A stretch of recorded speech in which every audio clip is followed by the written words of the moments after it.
নমস্কার বন্ধুরা, দেখুন আজকে ইলিশ ভাপা বানাবো। তার জন্য ইলিশ মাছ লাগছে, সেটাতে হলুদ, একটু কাশ্মীরি লাল লঙ্কা গুঁড়ো আর তার সাথে নুন দিয়ে দিয়েছি। এটা রান্না করার জন্য কি কি লাগছে প্রথমে দেখে নিই, তারপরে এটা মাখাবো। সব থেকে প্রথমে লাগছে দেখুন 1 বাটি দই, তার সাথে লাগছে কাঁচা লঙ্কা, তার সাথে লাগছে পোস্ত বাটা, আর এটা লাগছে সরষা বাটা, তারপর সরষার তেল। এই দেখুন কলা পাতা তো অবশ্যই লাগছে, তার সাথে লাগছে নুন, হলুদ, জিরে, কাশ্মীরি লাল লঙ্কা গুঁড়া। এই দেখুন মাছটা মাখিয়ে নিয়েছি, 10 মিনিট ঢাকা দিয়ে রেখে দেবো। সব থেকে প্রথমে একটা বাটি নিয়ে নাও। এই দেখুন সরষা বাটাটা দিয়ে দেবো। এটা হলুদ আর সাদা কালো সরষা নিয়েছি, আপনারা চাইলে শুধু কালো সরষাও করতে পারেন। তার সঙ্গে পোস্ত নিয়েছি, আর এই দেখুন 1 বাটি দই নিয়েছি। সবগুলোকে একসাথে মিক্স করে নেব। এই দেখুন একটু নুন দিব, নুনটা এটা বেশি করে একবারই দিয়ে দিবেন। তারপরে হলুদ গুঁড়ো দিব, তারপরে কাশ্মীরি লাল লঙ্কা গুঁড়ো দিব, আর একটু সামান্য জিরে গুঁড়ো দিব, আর তার সাথে একটু সামান্য সরষার তেল দিব, 2 থেকে 3 চামচের মতন দিয়ে পরে ভালো করে মিক্স করে নেব। সরষার তেলটা দেওয়াতে খুব ভালো একটা গন্ধ ওঠে। এই দেখুন ভালো করে মিক্স করে নিয়েছি। এবারে মাছগুলো এর মধ্যে দিয়ে দেব। এই যে মাছগুলো দিয়ে পরে ভালো করে মিক্স করে নেব।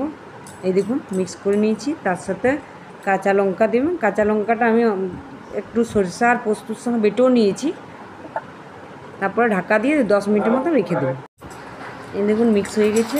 কলা পাতাটা একটা টিফিনের মধ্যে দিব, তার উপরে মাছগুলো কলা পাতার উপরে সবগুলোই দিয়ে দিব। কলা পাতা দিলে কি একটা খুব ভালো গন্ধ বেরোয়, আর খেতেও খুব ভালো লাগে।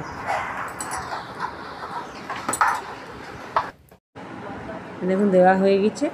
এবারে সরষা পোস্তর পেস্টটাও দিয়ে দিব, ভালো করে চারিদিকে ছড়িয়ে দিয়ে দিব।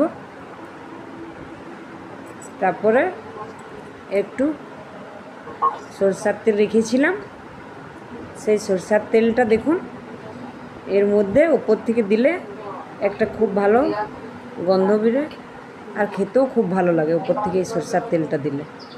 এটা 4 চামচের মতন দেব। আপনারা চাইলে আর একটু বেশিও দিতে পারেন, কিন্তু ইলিশ মাছে খুব একটা সরষার তেল লাগে না। তারপরে দেখুন আবার কলা পাতাটা রেখেছি, ওই কলা পাতাটা আবার এর উপরে ঢাকা দিয়ে দেব। তারপরে টিফিনের ঢাকাটা এর মধ্যে ভালো করে দিয়ে দিব। এই যে কড়াইয়ের জলটা গরম হয়ে গেছে, আমি একটা ওই জালিটা দিয়ে দিব। আপনারা চাইলে জালি না থাকলে ছোট প্লেটও বসাতে পারেন। এটা খুব সাবধানে দেব। দেওয়ার পরে এটা ঢাকা দিয়ে দিব। ঢাকা দিয়ে হাই ফ্লেমে প্রায় 15 মিনিটের মতো এটা ফুটতে দেব। 15 মিনিট হয়ে গেছে, মাছটাও মনে হচ্ছে হয়ে গেছে। এই দেখুন ঢাকাটা খুলে নিয়েছি। এবারে মাছটা